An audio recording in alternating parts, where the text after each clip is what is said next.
From the One Up Club Studios South, it's The Block Party, the official podcast of GameBlock.com. News, reviews, opinions, and much, much more. Everything that's going on in the world of video games from a lifelong gamer himself. Now, here's your host, Ryan Hamner. Welcome back, everybody, to The Block Party, a podcast that I have completely neglected. I think the last time I did one of these was for the season premiere of Star Wars Rebels, which isn't even a video game, so that doesn't even make sense, and that was last fall, so it's been almost a calendar year since I recorded, and I'm happy to have back on the show, you will remember him from the Valerian podcast that we did a couple weeks ago. It's Josh Poitras. Josh, what is up, my friend? Not much. Just getting my third cup of coffee this morning and getting ready to talk about some Spider-Man. I always have a hell of a time when we have you on because I can't figure out the time difference. Yeah, because are you Central time? We're in Central, yep. It is 11:24 here right now. And I think we have... Do you guys have daylight savings time too?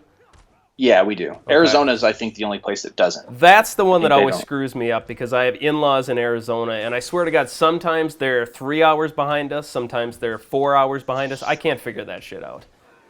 Yeah, I don't know why they don't just make everybody do it just to save the headache, but... Yeah.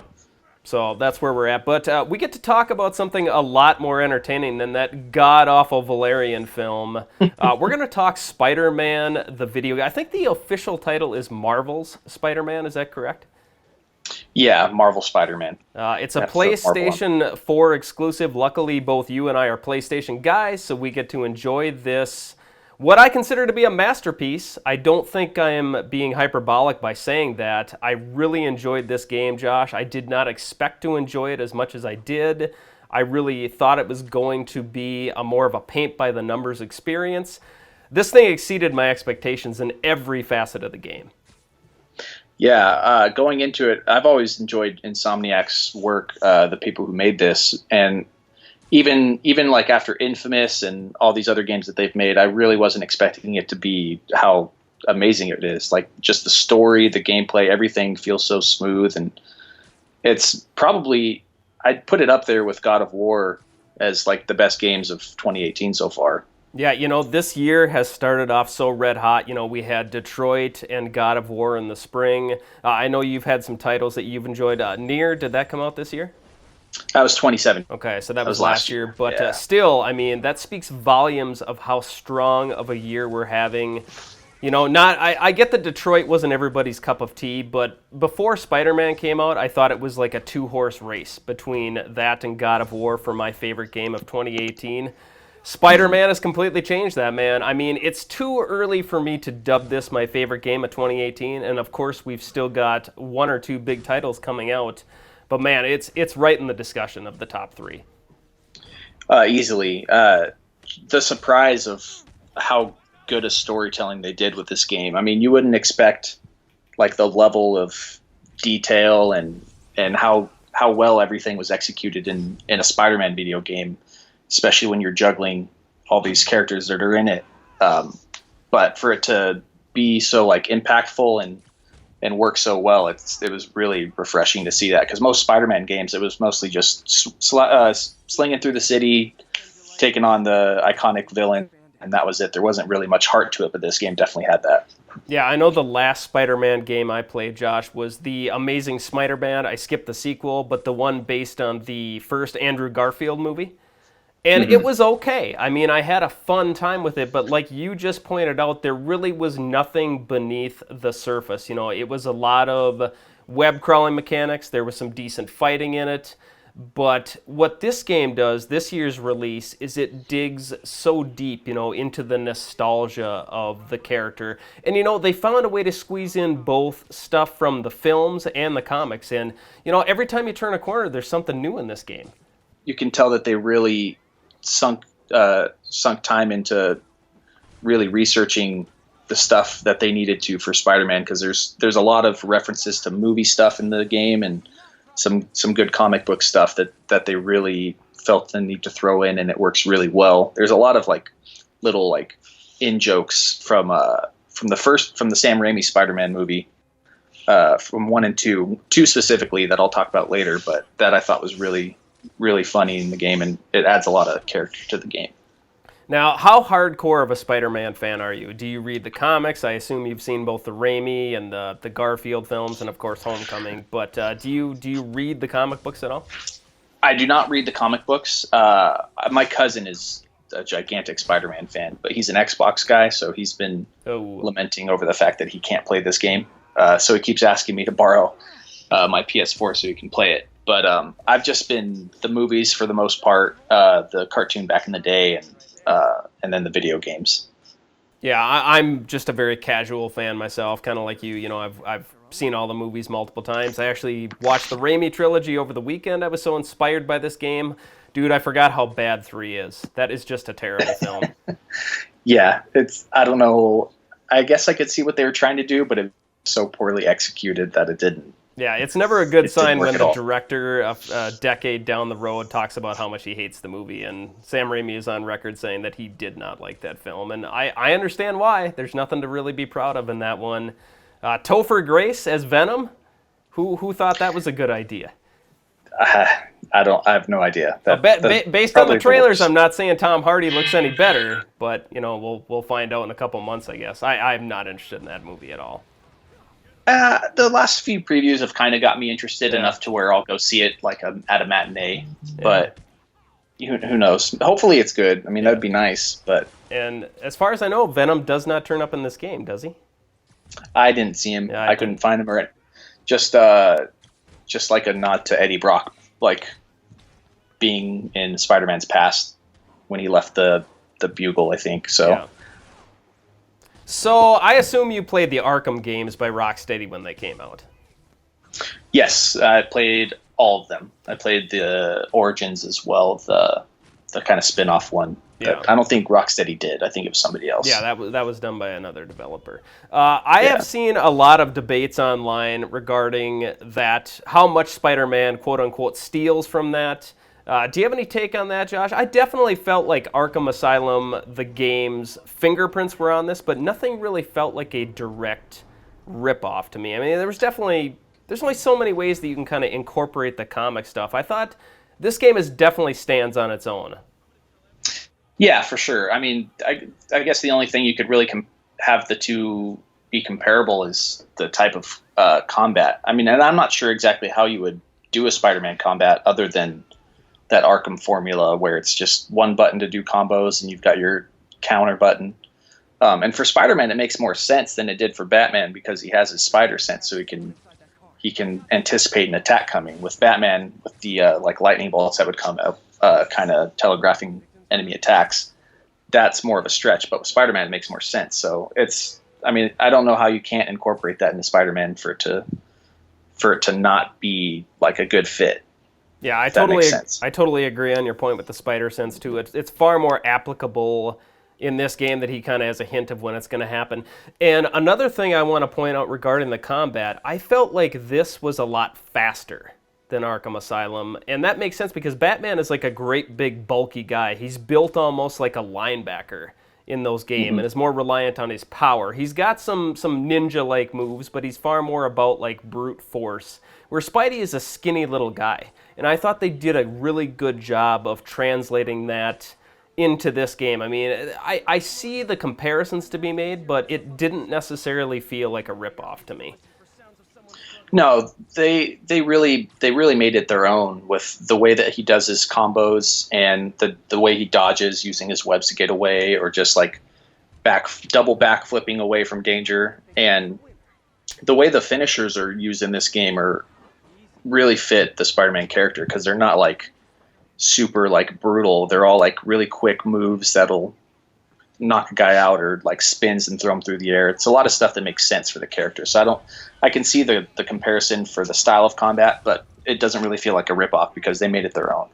Yeah, and this style of combat too, there's a certain level of satisfaction that you get in it that you don't get with like shooters and stuff like that because it's all about timing. And while I do think that Spider-Man was a lot more forgiving as far as like your timing and stuff than the Arkham games were, I mean, it was really easy to string together long combos in this game whereas I thought it was a little more difficult. Batman, it felt like you had less time to strike the next enemy to keep the combo going. I always thought that Arkham was a little bit more punitive with that. Like, you had to get to this guy in a certain amount of time. Spider-Man has the same concept, but I felt like you had more duration to pull it off. But mixing in the gadgets in this game, and granted Batman had gadgets as well, it just all flowed together so well. It felt like such a fluid kind of process, and you had so many gadgets available to you that it never felt redundant or repetitive. No, and it was always fun to use them. Specifically, I liked the trip mine web, the one that you could either shoot to a wall that would shoot out a little sensor, and if they walked in front of it, it would snatch them and stick them to the wall. I liked shooting those onto people and just having it connect to another person and tying them together, which was one of the trophies to do that 10 times. The Hug It Out trophy. Yeah. And every gadget was useful, and I didn't ever feel like there was one that they just put in just to like kind of make it seem like there was more than necessary. All of them made sense. They all were applicable in the story and out in the open world, and they all were fun to use. I mean, I don't think I ever got bored being in a combat situation. Yeah, and they all felt like basic enough that a 20-some kid, granted Peter Parker is a scientific genius, he's thought highly enough of that Doc Ock employs him in this game, but we'll get to the plot a little bit later so as to not to spoil it. But it all felt like something that a kid without a lot of money could construct on his own. Yeah, it made sense, and a lot of the tech that he uses, he kind of takes from some enemies that he finds. I know there's a couple things later on in the game where he's raiding an enemy base that he finds some stuff. It's like, maybe I can use this for a new gadget, and then eventually he does. So it's not like he's just coming up with these things out of the blue. They all eventually lead to where he finds this stuff and co-ops it to make it into his own. So it doesn't just like pop up out of thin air. Did you manage to unlock the entire weapons wheel? Yeah, I got all of the gadgets. I think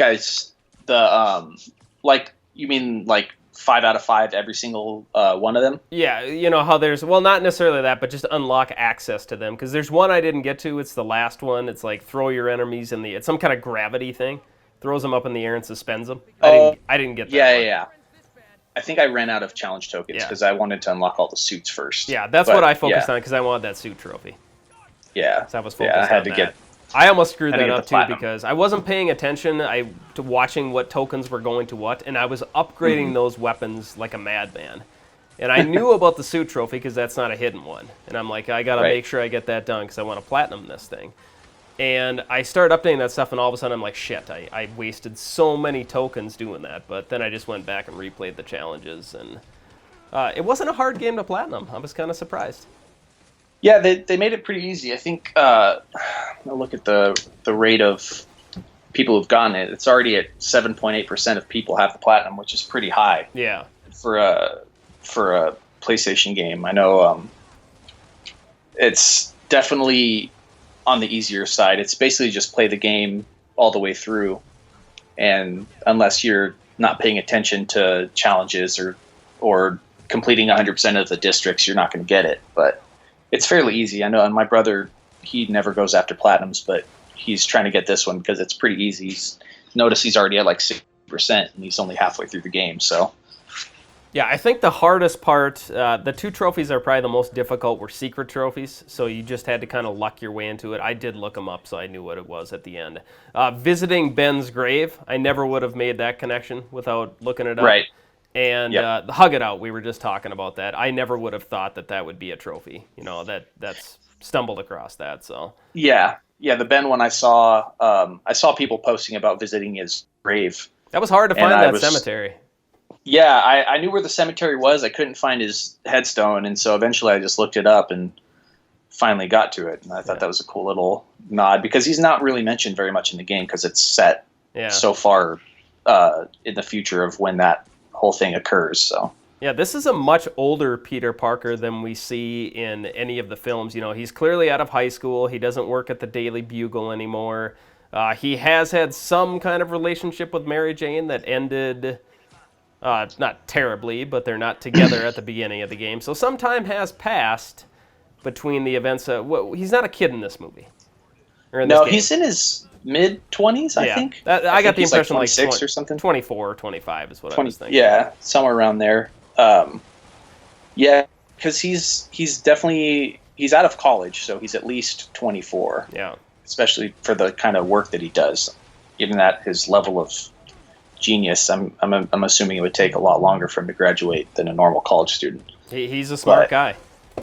Yeah, he's been doing the Spider-Man thing for quite a while in this game. Yeah. You can tell he knows all these supervillains and dealing with Fisk and all of them for so long.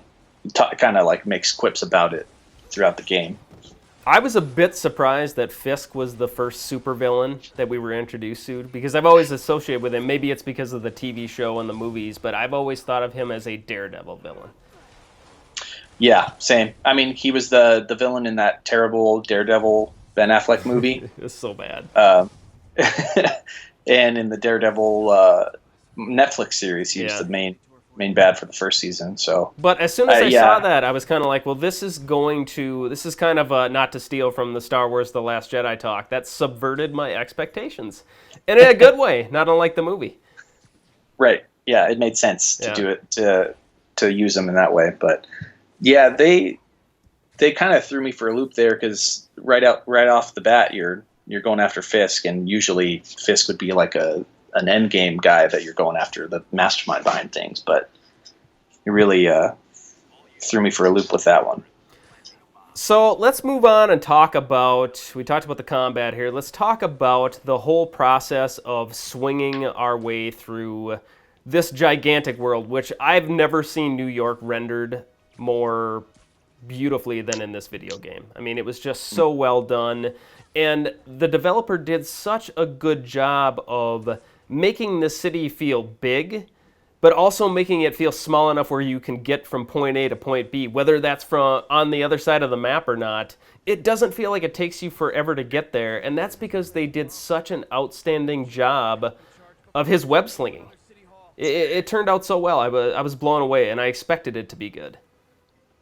Yeah, they have that subway fast travel system, which you need to do 5 times for a trophy, but I found myself only doing it those 5 times just to get the trophy because it's just so fun and it's like rewarding to just sling your way through the city and just look at everything. And once you unlock the little trick thing, once you come out of a web sling, you can do front flips and back flips and all these like different little tricks to gain focus. But just zipping through the city and seeing everything, and the city feels so alive. There's no reason to fast travel in the game when it's so fun to just sling around. Yeah, and in previous Spider-Man games, there was almost like a lack of creativity with the web slinging. You know, it was cool. It still felt like you were flying, and it was fun, and it was entertaining. But Insomniac did such a good job of making it, like, mixing up the gameplay. You know, you can do the quick shoot, you can do launch to point, and it's so satisfying to time that X button hit out just perfectly and to launch yourself in the air super fast. I mean, that never got old for me. I was doing that over and over again, even when it wasn't appropriate, when I just wanted to take my time because it was so much fun to nail it. Yeah, definitely. I know using that technique during some of the challenges really helps out a lot, and it's just such a cool thing to see, is just zipping from point to point and just blasting off at such a speed. The other thing that I really liked about the web slinging was if you get too close to a building, instead of it like being clanky and you kind of swinging alongside the building like in older Spider-Man games, he just sticks to the wall and just starts running sideways on the wall, which is a really cool touch. How like seamlessly they could transition that.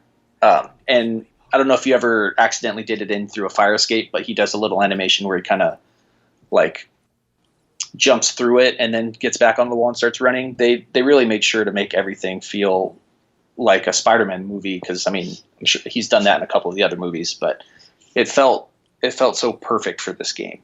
Yeah, you didn't feel like you had to be super precise, because there's a couple moments and areas in the game where, you know, like the apartment buildings in particular, where stuff gets really congested. And it's not necessarily easy to swing through like a tight gap, maybe like 10 feet. That sounds like a lot, but when you're swinging with all that momentum, you do have to have a certain level of finesse. And like you said, Josh, he would just kind of run up against the wall. It wouldn't just stop you, and that maintained that sense of motion and therefore maintain the fun I was having. I didn't feel like, you know, like in Assassin's Creed, you know, the early Assassin's Creed games where you would bump up against a wall and you'd just be like stopped. You know, Altair would like cling to a sign or a clothesline or something like that. And I'm like, shit, can we please fix this at some point? And Spider-Man does. I mean, it does. It feels so, it's just so much fun to swing. You know, it was just that's all I want. Just talking about it, I kind of want to put the game in again and just swing through New York City. It was so much fun. Yeah, that really made getting around just, I mean, when I first started up the game, I did the first couple story missions, and then after that, I was just swinging through the city, fighting small petty crimes, and like having fun for hours just doing that because it's so fun. And you can kind of lose focus on what you're doing because you just become Spider-Man, and you're like, well, there's a crime over here. I'm just going to swing over there and take care of it. And then another one pops up and go do that. And 2 hours later, you're like, oh, I guess I should probably get back with the story. And that's how you know that they really did a good job with this game, is when something so small like that can take up so much time. Yeah, and you bring up a good point there with the side quest, Josh. I mean, there was so much to do in this game. And, you know, in that regard, it's not different than Grand Theft Auto or Assassin's Creed or any. Red Dead Redemption is coming up. All these open world sandbox games do a great job of giving you lots to do. For some reason, the ones in Spider-Man just seem to take it to a new level because of the variety that you've got. You know, you can search for the backpacks, you know, which have that like cool nostalgia pieces in there. You can go take pictures if you want to, which is a nice nod to his career as a photographer. It was almost overwhelming at first because you saw that map and you're like, I want to do this, but this is on the way, so I'm going to do that. And it's just, it was almost too much. It was so much fun when that map was open, though. Yeah, Colin Moriarty likes to say a lot of open worlds kind of, they throw too much in to the point of where you're like, man, I don't know if I can do all this. And Spider-Man, for me, felt like it was just close enough to that to where it seemed like a lot, but once you start getting into it, it really wasn't too much to where it got tiresome. It was just the amount of things to do. And the little nods to Spider-Man lore and even Marvel cinematic, not even cinematic, just the Marvel Comics universe nods from backpacks that you get. I know there's a calling card for Matt Murdock in one of the backpacks where he mentions that blind guy said if Spider-Man ever needs a lawyer to come talk to him. And then he's like, I don't know how he knew I was Spider-Man because he's blind. It's just this cool little like, oh, it's Daredevil nod. And just little things like that made it a lot more fun to just hunt everything down just to see what else was in it. Yeah, and I think it also helped, too, that the backpacks and the photographs in particular didn't really consume much time. All you had to do was get to the destination. You know, I know in a lot of open world games, you have to reach the point and there's like a certain task, and by the next thing you know, 10 minutes have passed, and you know, you've kind of, you're a little bit annoyed that you had to do that much. Here you get to, like, if you're going to take a photo of Madison Square Garden, you just got to get there, you snap the picture. You don't even have to stop swinging to snap the picture. That's how fluid the gameplay is. You just hit your up, you take your picture, and you're done. You don't even have to hit the ground. It was awesome. And I think that made everything feel so fast and fluid, and I just loved it. It's such a great game. The side quests were so strong in this game. Yeah, they really did a good job at making everything feel like it wasn't going to be a bother to do. And especially, you mentioned being able to swing and take pictures at the same time. That really helps, like, knock off a lot of the time you'd think it would take to take. I don't know how many pictures there were. There's over 50, I think, or 30, somewhere around there. But if you can just swing up high enough, pull out your camera, point to the spot, turns green, take the picture, put it away, and just keep swinging. It just happens so quickly. And then as you're swinging to the next one, you can hear Spider-Man talk about whatever landmark you took the picture of. And just the the thought that went into that, just for them to think of, okay, we're not going to make them stop and take this ridiculous amount of time just to like line up the perfect picture. As long as it's in frame, you get the points for it. So I think they thought about what would make being Spider-Man just slinging around taking pictures like fun, instead of making it kind of a bore to stop and take the time to do something, because in the Spider-Man game everything's moving quickly, so it makes a lot of sense to do it that way. Yeah, and it's important to note that with all these side quests too, there's actual rewards for accomplishing all this stuff. You get these backpack tokens, you get the challenge tokens, and all that stuff can be put to use to enhance the straight up game in some ways, whether it's costumes or gadget upgrades and stuff like that. I mean, a lot of times in games, these fetch quests are nothing more than that. You're just chasing a trophy or you're looking for XP. Spider-Man delivers far more than that. And I got to tell you, Josh, it was so much fun to unlock these costumes. Yeah, and the best part about it was that it's not even just the costumes just to say, hey, look, this cool costume. Most of the costumes had their own specific power that came with them for when you're fighting enemies. So there was a noir costume that you could unlock that would not allow enemies to call in backup. And my favorite power to use was I think it was the original Spider-Man suit, or it might have been the Stark suit. Oh no, it was the original Spider-Man suit, was Web Blossom, where once you got your focus up enough, if you used your power, he'd just jump up and just sling webs everywhere and just basically stick everybody to a wall or to the ground. And that was useful, because I was playing it on the hardest difficulty for some reason, and so when it gets sticky in fights, I'd just use that power and it would kind of save my ass a little bit. Yeah, and it's important to point out too, Josh, that if you unlock let's say you liked that noir suit power up, but you didn't like the look of the noir suit, you can put that power up once you've unlocked it onto your favorite suit, so you're not stuck staring at a costume that you absolutely can't stand. Because like that 2099 suit, the two of them, I've never seen anything more hideous. Like, I cannot believe that somebody actually drew him in that costume at some point. I don't know what the power-ups were associated with those two, but there's some weird shit. Like, there's one where he's a punk rocker. There's one where he almost looks like a Mortal Kombat character. It's just a skull that's on fire. Spirit Spider. That's weird. I mean, that's weird. I don't want to play like that, but I did like the power-up associated with that, so I just mapped it to my standard Spider-Man suit, and I got the best of both worlds with that. It's a very flexible game. Yeah, and everything that they've done in the game feels flexible, with suit power, the way you can string combos together, the way you can use gadgets combined with each other. Everything is flexible, and I think that's probably one of the biggest strengths of this game, is just how it lets you do whatever you want to do as Spider-Man in New York. Yeah, it really did. I mean, it was just, I've never felt so in control of a character. I didn't feel like I was boxed in whatsoever. I can't even think of like a specific boss fight or anything like that I had to do it one specific way. I was always free to incorporate the gadgets how I saw fit. The same goes for swinging. You had so many different ways to traverse the environment. You're not locked into it. It's like the game never says you have to do it like this. It says there might be ways that are easier, but you're not locked into it. You can play the game that you want to play, and you just don't see it that often in contemporary video games.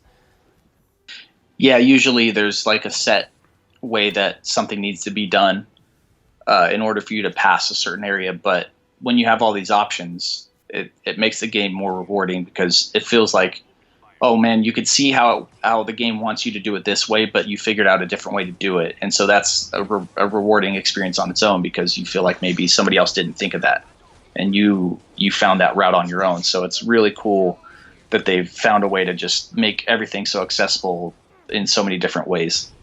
Yeah, and what impresses me the most about this is the first entry in this, what I hope is going to be a franchise. Just think how much more polished the next game is going to be. What they're going to do, they're going to take the feedback that we're offering, not us specifically, but general audience, and they're going to make it even better, hopefully. We're getting in on the ground floor, and if it's this good at the start of a franchise launch, imagine how good it's going to be after 3 games. Definitely, and with the story that they've set up in this game, there's definitely something that they could do with the sequel for sure. Well, let's go ahead and transition into that. If you haven't played the game, you probably want to stop listening to that at this podcast at this point, because we're going to spoil the story. What exactly about the story really got its hooks into you? Just the way that they portrayed Peter Parker and Spider-Man trying to kind of do their own thing, but also work towards the same goal, stopping crime in the city and kind of helping out Doc Ock, who ends up being the main bad guy in the end of the game, and how that kind of like collides in the end. Peter's doing this thing where he thinks he's going to help change the world with Doc Ock, with their I guess kind of like what would you call it? If you've seen Spider-Man 2, the neural interface thing that Doc Ock eventually uses to make his arms, they're trying to make that accessible for like army vets that have lost limbs, so they can walk again and work like that. Eventually, that comes to I guess to a head when Doc Ock becomes Doc Ock.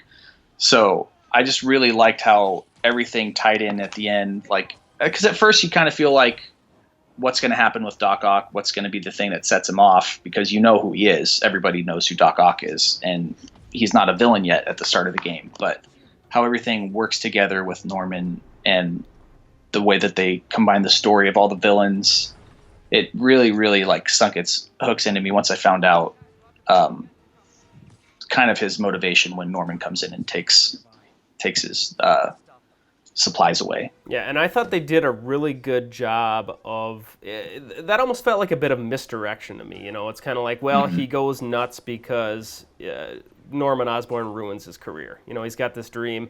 But then it's revealed a little bit down the road that Doc Ock has some kind of degenerative disease. They don't say it specifically Parkinson's, but something like that, or MS or something. So he is soon, within like the next year, he is going to lose the ability to control his hands, his motor functions, and stuff like that. So, it would have been really easy to just paint black and white there, but it's a very gray situation because there's multiple factors of what pushes him over the edge. And I got to tell you, Josh, I really thought they were going to save Doc Ock for the next game. So that was kind of a surprise that, he's your ultimate bad guy at the end, and it worked for me. It worked really, really well. Yeah, I definitely didn't see it coming. I mean, the whole game, he's this good guy that you're helping out, and you can see little kind of like glimpses of the man that's eventually going to come in, but you don't ever see it because Martin Lee is built up as the main villain, and he's got all these supervillains together, and then once you get to the prison area and you find out what's really going on, I was like, whoa, I definitely did not see that coming at all. They hit it so well that it was definitely a shock, and it was a good one. Sometimes stuff can happen and it doesn't really make much sense. You're like, oh, they just throw that in there just to do it. But in this game, they really did a good job with that. Yeah, I mean, I just didn't see it coming, and there was so much to keep track of there. You just mentioned Martin Lee a couple minutes ago. He is kind of built up. How soon did you realize that he was going to be the bad guy? Did you sniff that out pretty early? Well, that kind of gets ruined by the trailer. Okay. For me, anyways, I recognized, because they never showed Martin Lee unless he was Mr. Negative in the trailers that they showed when I was at PlayStation Experience. That sequence where you're chasing him in the helicopter, I got to see that, and I could kind of tell by the structure of like his body type and his face when he's Mr. Negative. I thought that was Martin Lee right off the bat. And then when he tells Aunt May that he's going to be gone for a while, he doesn't know if he'll be back or when, I was like, okay, then yeah, that's who I thought it was. Yeah, I didn't see the trailer you're talking about, but that exact line was the moment like, well, here we are. This is the bad guy. It's so obvious that, the demons got introduced a couple of minutes ago, the gang that he is in charge of, and he just mysteriously has to go out of town. It doesn't take too much to connect the dots there, but right. I wouldn't say that didn't ruin anything, and he was a great villain, and I really like the fact that the first main antagonist we have isn't the traditional You mentioned Doc Ock a couple minutes ago, or Green Goblin. That always seems to be the go-to guy with these kind of stories. Green Goblin's making trouble, and I get that that's Spidey's main bad guy.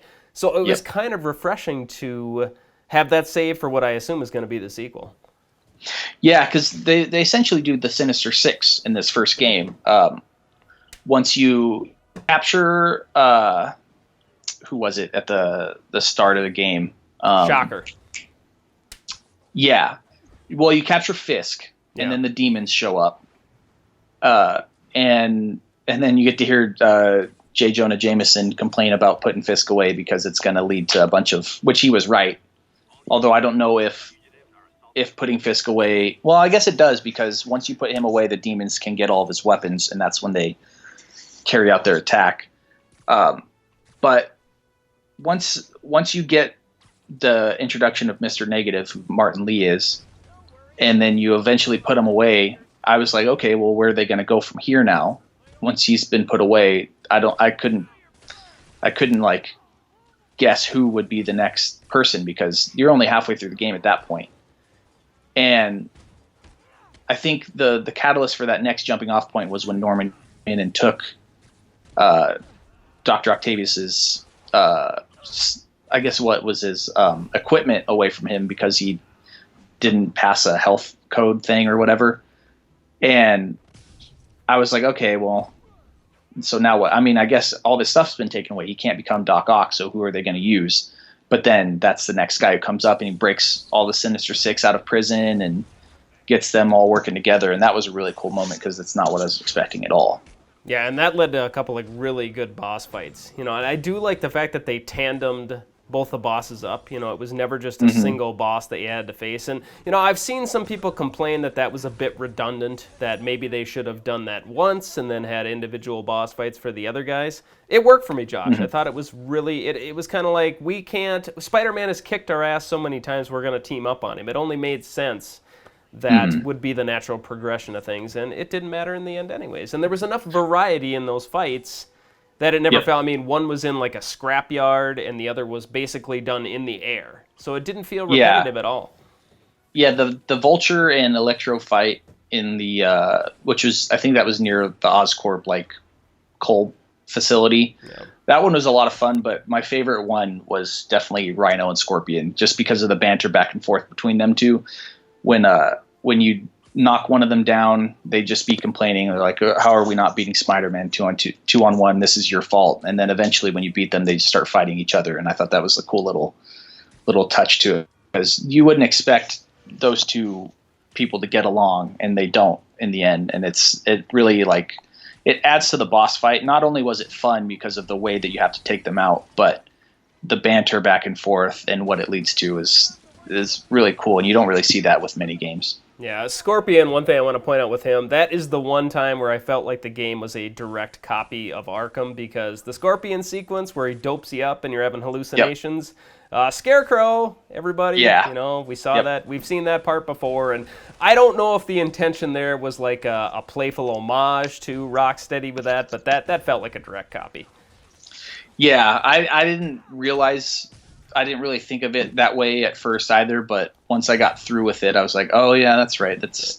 I thought it felt familiar doing it. Just and I didn't really think about it. Yeah. It was still good though. Yeah, I don't see anything wrong with that. It's like I said, it felt almost more like, hey, you guys inspired us, so we're going to give you this little shout out. And I felt the same way about the trophy for visiting Ben's grave too, because if you remember in Arkham City, there's a trophy for going to where your parents were shot. Right. And standing there. So I almost felt like maybe that trophy was another like wink to Rocksteady, hey, thanks for showing us how to do this stuff. And there's nothing wrong with that. Yeah. So Josh, we've gone on and on about the stuff that we like about the game. Did you have anything that didn't meet your expectations when it comes to Spider-Man? Not really. The only things that I had a minor gripe with were, throughout the story, there are occasions where you play as Miles Morales, who's in the game, and Mary Jane. And there were maybe two of the missions that you play as them where it's kind of like a stealth, distract guards to get through it from point A to point B. There were a couple of those that were kind of annoying just because it slowed everything down after it was moving so quickly. And it made sense for the story. It was just, it felt a little out of place. The museum one felt a little out of place with Mary Jane. I know we talked about that earlier before the podcast, but other than that, I guess fighting the crime just to get the 100% on the districts got a little annoying towards the end when there's so many to do in so many districts. Yeah, I feel the exact same way. That was the two biggest gripes that I have with the game. I made the huge mistake of saving all the crime stuff until after I finished the game. So I had to go through, I mean, there's 5 crimes per section. I think there's 8 sections in the game. So that's 40 crimes that you have to work your way through. With each thing, there's thug crime, there's demon crime, there's sable crime, there's there's 5 of each, so there's 15 per it's a lot section. So there's over 100 different crimes you have to fight, and that luckily I had done maybe half of them before I beat the game, but it took a couple hours afterwards to just go through each district and eventually finish them all. Yeah, that part almost felt like somebody they got to the end of the game and somebody an exec at Insomniac rather came in and said, "Hey, yeah, it's not long enough. Let's add some crimes there." I mean, it really did feel like an afterthought. And granted, the crimes were a little bit different. The Sable crimes were different from the car chase scenes. I got so sick of the car chase scenes, man. I was just going through the motions on those at that point, especially the ones where you have to rescue citizens. Because why is every citizen trapped in their car behind a pallet and a bag of trash? Every single time you had to move the pallet, you had to move a bag of garbage, and then you had to rip the door open. Do that 20 times and you get the trophy. I was so sick of that part at the end. The funny thing about that specific one is when you would take the door off, he would sling it at the crowd of people that were watching. I would try to throw it in the other direction, but every time it would throw it over at wherever these people were, and you'd always see them jump out of the way. And that made me laugh every now and then, but yeah, doing that one over and over again got really old. That one, and then finding kidnapped victims in the trunk. Yeah, that was not fun whatsoever. I did appreciate. I appreciated it was a different challenge level. I found the Sable ones to be particularly challenging. I did like the ones where you had to fight the Sable guys on jetpacks, mostly because those went really, really fast. But, all of the street crime things resulted in... They came down to... They tried to add some variety there, but ultimately they were nothing more than beat these guys up. And that's what it came down to. Even on the kidnapping ones that you mentioned, eventually a car would come racing up and you'd have to beat guys up. So, if I was to pick anything to fix for the next game, it would be do something about those. And like you, Josh, I didn't care for the stealth segments. I thought they felt very forced. Yeah, I think there probably could have been a better way to tell that, the story beats that they were using those for. I mean, maybe just a cutscene where she's sneaking through, but making you kind of slog through that, and there isn't really any. It didn't really seem to fit a specific purpose other than you get to play as Mary Jane and you get to play as Miles Morales for these brief sections. They easily could have told what they wanted to tell through a cutscene that could last a minute and a half instead of making you do that. The only one of those I liked was the time when Mary Jane, she's at an Oscorp, some kind of technical festival, and Martin Lee and his thugs they're gonna set off some kind of bomb. And she gets to, as she's sneaking through the environment, you get to direct where Spider-Man attacks. I like that part. I did like that one, but the rest of them, Miles Morales has some kind of tech device that he can hack things, and all he would basically do is turn a radio on or start a forklift, and it was kind of interesting for a minute, but those stealth sequences, there maybe 1 or 2 of them would have been enough. But there's a lot of them in the game. There's probably 6 of them. The one that you mentioned with Mary Jane, where you tell Spider-Man which baddies to pick off, that was the standout one for her. And the one that I liked Miles was when he was being chased by Rhino after he was trying to get the meds, because that using those as a distraction for Rhino was it was kind of tense because you never knew if the game had like a specific set to where he could see you and you had to just run. But that one actually like had me kind of like worried and kind of on the edge of my seat, like, okay, where am I going to go now? Because there was stakes where, I mean, you don't know if the game's going to, because the way that the story was going, I didn't know if you could get captured like 100% of the time just so Spider-Man has to go save Miles or what was going on. But they did a good job with that one. And the environment of that area really added to it. And that, I guess it was like a shipping yard where you eventually take on Rhino and Scorpion. So that was the good one. The rest of them just seemed kind of redundant and not necessary. So, speaking of Miles Morales, he does get bitten by the radioactive spider in the last act of this game. What do you think the future holds? Because when this game ends, we have 2 Spider-Men, although Morales doesn't have a costume yet, but, you know, the closing credits show him. He's hanging out on the ceiling. Peter Parker is fully aware of this. What do you think this means for the future of what we assume is going to be a franchise?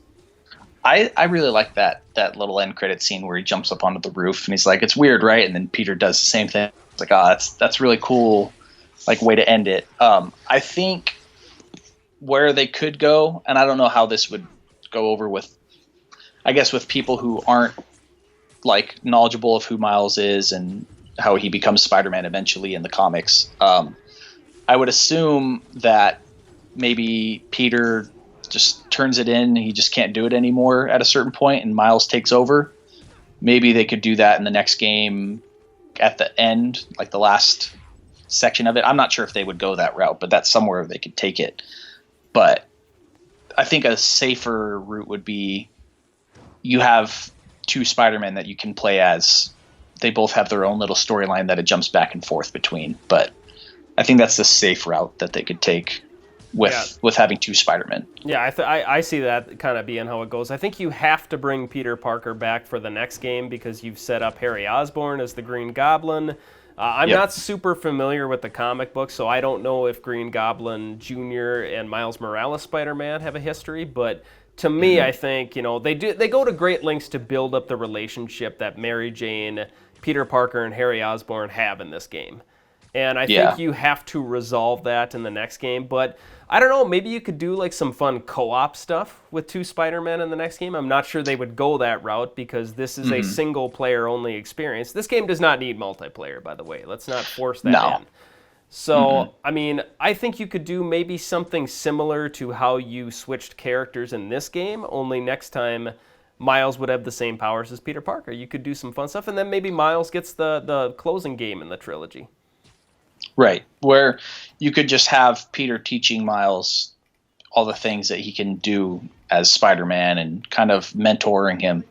And so you can jump back and forth between playing as Peter and kind of being the more story-focused, like, main villain type of thing, and Miles kind of taking out minor crime and kind of learning the ropes type deal.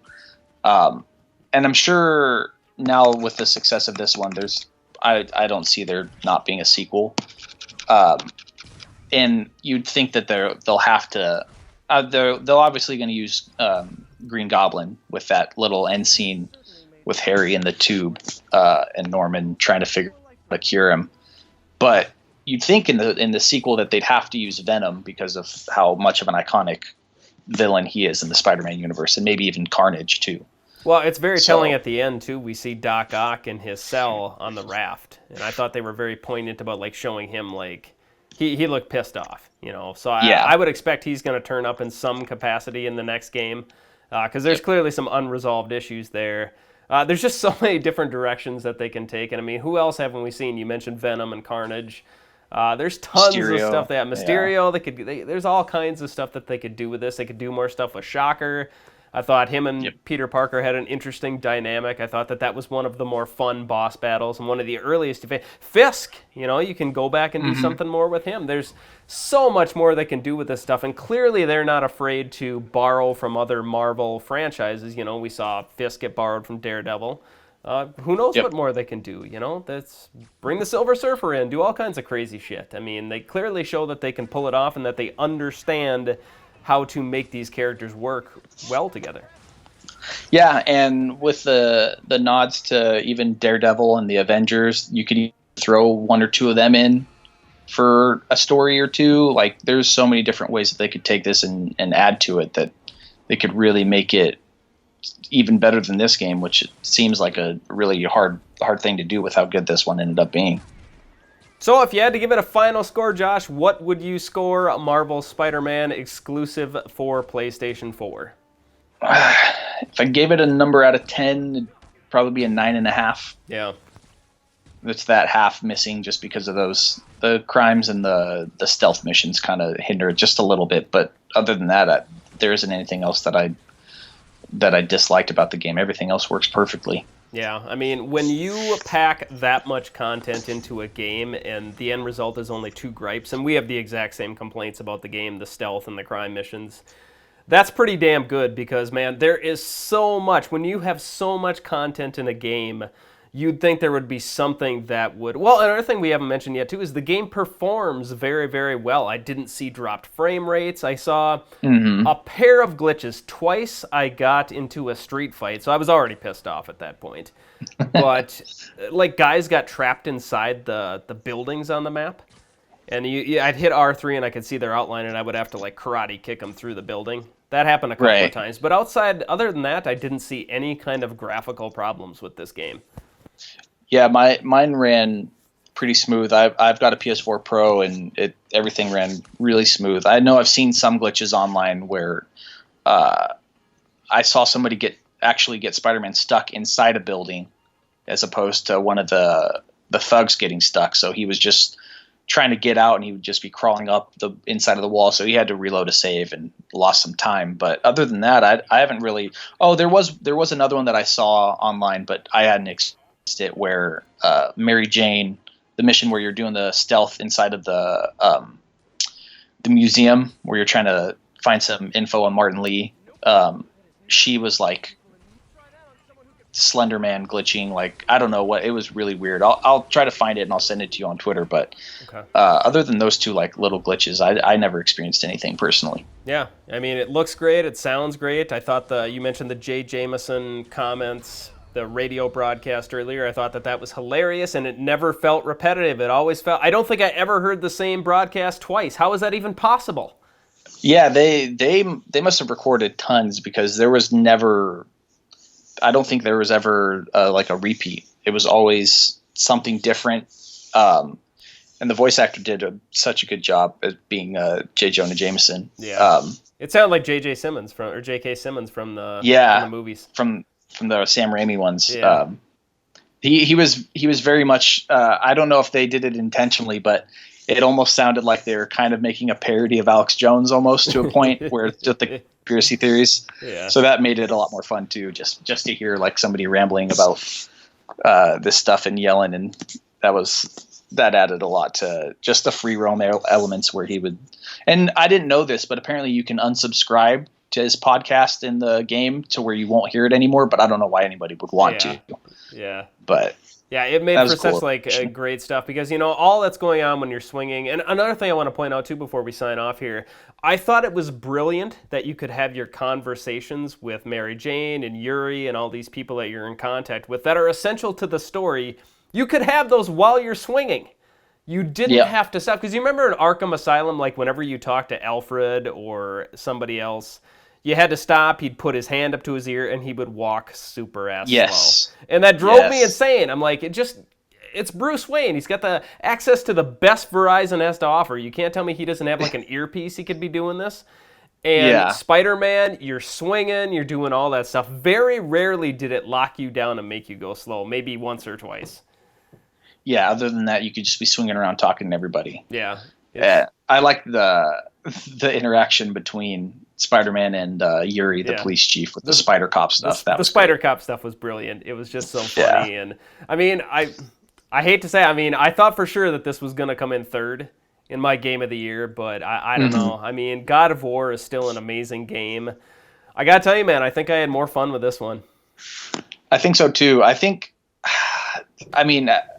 Halfway through Spider-Man, I was like, I'm having more fun playing it, but the story of God of War was so good. I don't know how Spider-Man could beat it. But then that last act happens, and I'm just, it's they're neck and neck, and I can't really decide on which one had the better and more like impactful story. And Spider-Man being so fresh, I tend to leaning towards that, but maybe over time. But right now, I mean, it's hard to find anything wrong with that game at all, other than those two gripes. Yeah, I mean, what a year, man. We talked about it earlier, but we still have Red Dead coming in a couple weeks.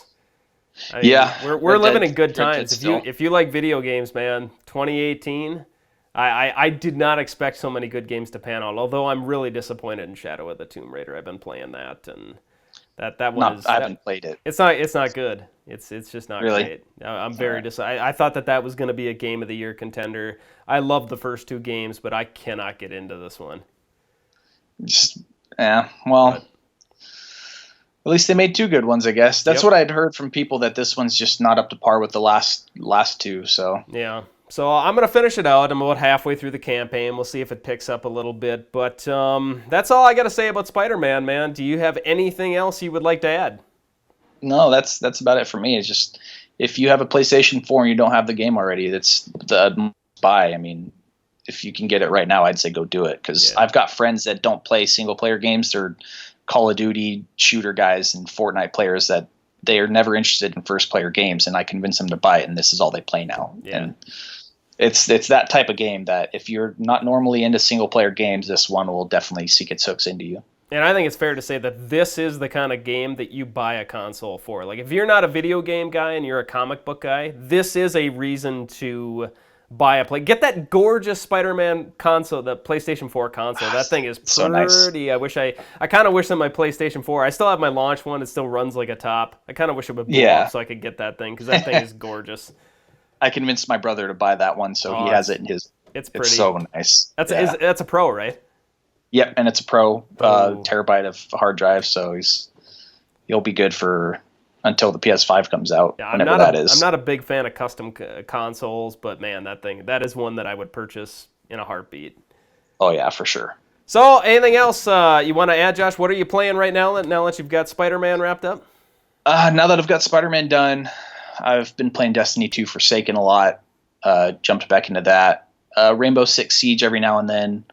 I still have Yakuza 6 to beat, which came out this year too, which was awesome, but I don't know what happened. I just stopped playing it. But other than that, nothing else. I mean, the next big game is Red Dead, and that's October 26th. So just trying to fill the gap until then. But yeah, that's one I'm definitely looking forward to. That's one of my all-time favorite PlayStation 3. I'm still pissed they never did a remaster of that for PS4. Yeah, which is the one thing that sucks, because Xbox has backwards compatibility, so you can play Red Dead Redemption whenever you want. But you'd think it'd make them so much money if they just remastered it.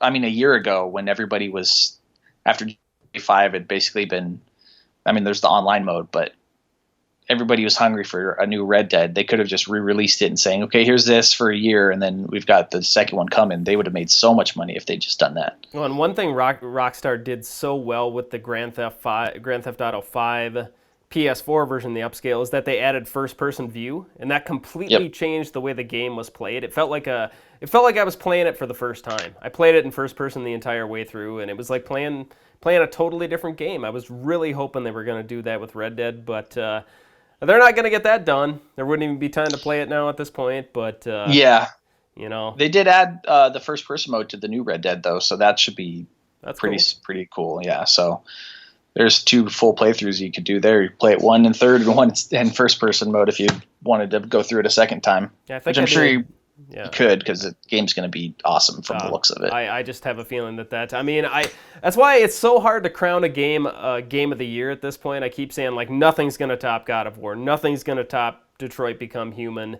Nothing's going to top Spider-Man. I'm not going to say that this time, because Red Dead is still coming.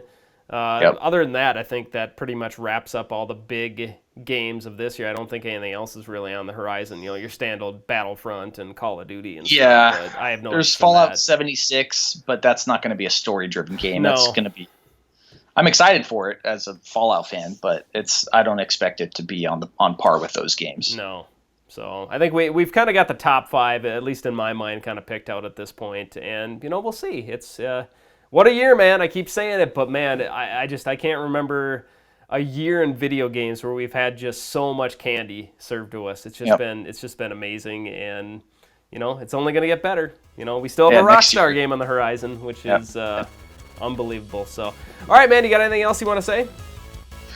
Nope, I'm good. Awesome. All right, thanks a lot for listening, everybody. We will talk to you later. Go play Spider-Man as soon as possible.